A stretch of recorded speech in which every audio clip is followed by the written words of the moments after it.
సంసార జీవితం సుఖంగా సాగాలంటే ఒకటేనమ్మా, ఒక చెయ్యి భగవంతుడి పాదాల మీద ఉండాలి, రెండో చెయ్యి జీవిత భాగస్వామి భుజం మీద ఉండాలి. అప్పుడు సంసార జీవితం హాయిగా సాగుతుంది.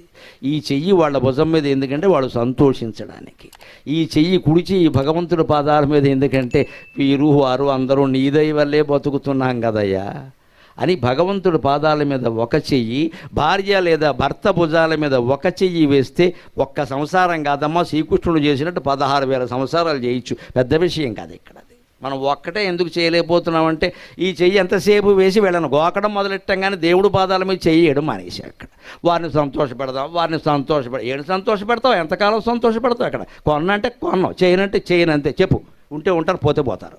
కుదరదు. అధర్మమైంది ఎలా చేస్తామండి? ఈ సవరదీయడం ఏంటి ఇక్కడ? ఎంతసేపు ఇది, ఎంతకాలం ఇలాగే ఉంటుంది అంతే. ఇది ఏమైనా శాశ్వతం కావాలంటే ముందు శ్లోకమే సహజ